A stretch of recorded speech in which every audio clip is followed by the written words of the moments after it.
तिकडे ड्रग्सचा मोठ्या प्रमाणात विषय आहे. 5च्या बिल्डिंग मध्ये चालू तो आम्ही आता विषय घेणार आहोत की तिकडे काही लोक मिळाले ते पोलिसांकडे जाऊन पुरावे घेऊन आम्ही तो सोडवणार आहोत. पण तिकडे काही ड्रग पेडलिंगचा वगैरे विषय चालू आहे. ह्या सेकंड कॉलेजमध्ये मला काही विषय आढळला नाही, पण ते प्राध्यापक आणि ट्रस्टी जेवढे गोड होते म्हणजे ते बोलायलाच एवढे हे होते की ते विद्यार्थ्यांचे प्रश्न जाणून घेतात, ते स्वतः सोडवतात तिकडे. त्यामुळे आमचं तिकडे काम कमी होतं.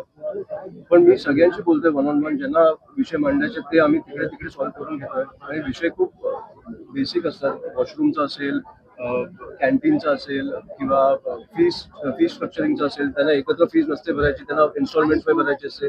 फीस देणार आहेत पण इन्स्टॉलमेंट मध्ये द्यायची असते, त्यांची तेवढी ऐकत नसते. पण ते तिकडे आम्ही त्यांची मदत करतो. त्यामुळे फायनान्शियल त्यांना ती स्टेबिलिटी नसते, तिकडे आम्ही मदत करतो. सो आम्ही डायलॉग मारायला किती वेळ लागतात, रस्त्यात उतरून काम करायला मेहनत नसते, ती जी करायची नाही. आम्ही जे एकूणच आज उच्च शिक्षण मंत्र्यांनी कधी कॉलेज लेवलला दौरा काढलाय, शिक्षण मंत्र्यांनी कधी शाळा लेवलला दौरा. तुम्ही शाळांची परिस्थिती बघितली महानगरपालिकेचे काय चाललं. महानगरपालिकेची आपल्या शाळा किती, आपले जे महापौर असतील किंवा जे जाऊन बघतात की शाळांची परिस्थिती काय. मला वाटतं अभिजित पण तिकडे कामाला लागले. ते हिंगोली पासून ग्रामीण भागातल्या शाळांची खूप भीषण परिस्थिती. मी आता बघतोय अभिजित काय ते ज्या ज्या व्हिडिओज मध्ये टाकतात की इतर शाळांमधनं येऊन मुलींना बसवलं जातं चांगल्या युनिफॉर्म मध्ये की हे आमच्या शाळेत. मी किती खोटं बोलताय तुम्ही आणि कशाला बोलताय, याला किती वेळ लागतो साफ करायला तुम्हाला. सगळे तुमचे वेगवेगळे तुमचे हे आहेत. उच्च शिक्षण मंत्री आहेत, शिक्षण मंत्री आहेत, महापौर आहेत, तिकडे तिकडच्या महानगरपालिका आहेत, जिल्हा परिषद आहेत. जा काम करा ना. हे करतात काय मला कळत नाही. दिवसभर हे डायलॉग बोलायला खूप आहे. आता ते जेनझिनमुळे जी फाटली आहे ना, त्याच्यामुळे हे आता लाईनीवर आले. आणि खरंच मी तुम्हाला सांगतो, जे 1-1.5 महिने आम्ही पण जे ह्या तरुणांकडनं शिकलोय ना, हे खरंच आहे ना हॅट्स ऑफ. असं रस्त्यावर येऊन मी कधी बघितलं नव्हतं की केंद्रातनं आपण राजीनामा आणतोय या मुलांमुळे. त्याच्यामुळे खरंच हॅट्स ऑफ त्यांना. आणि आम्ही खूप शिकलोय त्यांच्याकडनं. मला वाटतं आता त्यांना ते धाक बसली, किती आली आहे सरकारमध्ये. त्याच्यामुळे आता जेनझी करायला लागले. तरुणांना येऊन रस्त्यावर भेटा, त्यांच्या विषय जाणून घ्या आणि सोडवा. ते चालूच राहणार आहे. आता आज माझं ठाणे झालं की मी नाशिकला निघणार आहे, मग संभाजीनगरला जाणार आहे. जिकडे जिकडे नाही जाऊ शकणार तिकडे मी 1 ऑगस्टला बोललोय की त्याच्यानंतर माझा महाराष्ट्राचा दौरा चालू होईल. प्रत्येक तालुक्यात मी जाणार आहे आणि सगळ्यांना भेटणार आहे. आता जिकडे जिकडे जाऊ शकतो तिकडे जातोय, कारण 31 तारखेपर्यंत आपली सभासद नोंदणी चालू आहे. हे बघा, खूप लोकांना शिकायचं आहे. आता आजच मी एक आमच्या विद्यार्थी सेनेच्या पेजवर एक व्हिडिओ टाकला. काही भैया उत्तर प्रदेशवरून आलेत, खूप उत्तम मराठी शिकण्याचा प्रयत्न करतात. आणि खूप असं ते खूप क्यूट वाटलं मला ते, की खूप गोडपणे ते प्रयत्न करतात. प्रयत्न चालू आहे त्यांचा, ते सगळ्यांना शिकवायचा प्रयत्न करतात. त्याच्यामुळे जिकडे चांगलं आहे तिकडे चांगलं आहे. पण जिकडे तुम्ही आमच्याकडे येऊन बोलाल की आम्ही शिकणारच नाही, तिकडे मारच खाणार. हे असं नाही करू शकत. हे तुम्ही गुजरातमध्ये जा, पंजाबमध्ये जा, दक्षिणेत जा, तिकडे जाऊन बोला आम्ही हिंदीच बोलणार, किंवा आपण तिकडे जाऊन मराठीत बोलू, ते बोलतील आपल्याशी. मला वाईट वाटतं की आपण इकडे मराठीवर, महाराष्ट्रात मुंबईत मराठीवर एवढं भांडायला का लागतं. आपली भाषा आहे. सरकारने नियम काढलेला की प्रत्येक रिक्षा चालकांनी, टॅक्सी चालकांनी बोलायला पाहिजे. बोला ना. तिसऱ्या दिवशी बोलायला चालू केलं पाहिजे. मी त्या दिवशी पण बोललो सर की किती आपलं कस्टमर आणि टॅक्सीवाल्यांचा किती असा संवाद असतो. काय बोलतो आपण, कुठे जायचंय, डावीकडे उजवीकडे, ओटीपी, तुम्हाला आकडे फक्त मराठीत शिकून घ्यायचे.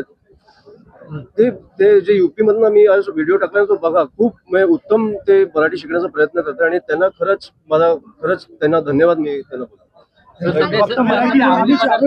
उत्तम आणि उत्कृष्ट प्रतिसाद मिळतोय. खूप पॉझिटिव्हली मुलं येत आहेत, त्यांचे विषय सांगतायत. ज्या ज्या कॉलेजमध्ये विषय नाही तिकडे फक्त जस्ट एक ते प्रेम बघूनच मी भारावून जातोय. कारण अशा प्रकारचा प्रतिसाद मला खरंच अपेक्षित होतं. ज्या प्रकारे हे लोक प्रेम करतात, आणि हा प्रेम नाही, हा विश्वास आहे की मी येतोय, हा विश्वास आहे माझ्या सहकाऱ्यांवर, माझ्यावर, की कुठेतरी आमच्या अडचणी आहेत तुम्ही सोडवाल. आणि तो विश्वासाला आम्ही तडा जाऊन देणार नाही एवढा आम्ही प्रयत्न करू. सर, विद्यार्थ्यांनी देखील आपलं स्वागत केलेलं आहे. आपण देखील फुटबॉल खेळण्याचा आनंद लुटलेला आहे. काय कॉलेजची आठवणी काय? मला मी फुटबॉल ऍक्च्युली किती महिन्यांनी, वर्षांनी खेळलो असेल, पण असं ग्राउंड दिसल्यावर मग मी रेजिस्टच नाही करू शकत. मला असं जाऊन खेळावंच वाटतं. आज आम्ही सगळीकडे प्रयत्न करतोय. मला सांगा, ड्रग्ज हे आपल्या राज्यात येतात कुठून? हे तुम्हाला काय वाटतं, मुख्यमंत्र्यांना माहित नसेल, पोलिसांना माहित नसेल? आजपर्यंत ड्रग्ज इल्लीगल आहेत ना आपल्याकडे, तरी आपण ओपनली बोलतो की प्रत्येक कॉलेजमध्ये आता पिल्लाई कॉलेज, त्या प्राध्यापकांना वगैरे माहित नव्हतं, पण तिकडच्या 5च्या बिल्डिंग मध्ये हे सगळं चालू आहे. येतात ना, तुम्हाला माहिती आहे, पोलिसांना माहित नसणार का? मला कळते तर पोलिसांना 24 तासाची सूट द्या. तुम्हाला नशामुक्त काय असेल ना, ड्रग फ्री महाराष्ट्र तुम्हाला मिळेल. पोलिसांना 24 तासाची सूट द्या. सांगा त्यांना, येऊन करणार काय? बोलणार ना. आणि त्याच्या 5 दिवसानंतर परत तुम्हाला ड्रग्ज इकडे दिसणारच आहे. या वायफळ भाषणांमुळे ना काही नाही होत. मला वाटतं तुम्ही आता ग्राउंडवर येऊन काम करायला पाहिजे. खूप मुलामुलींची आयुष्य वाया जातात या ड्रग्जमुळे आणि खूप इझिली अवेलेबल आहे.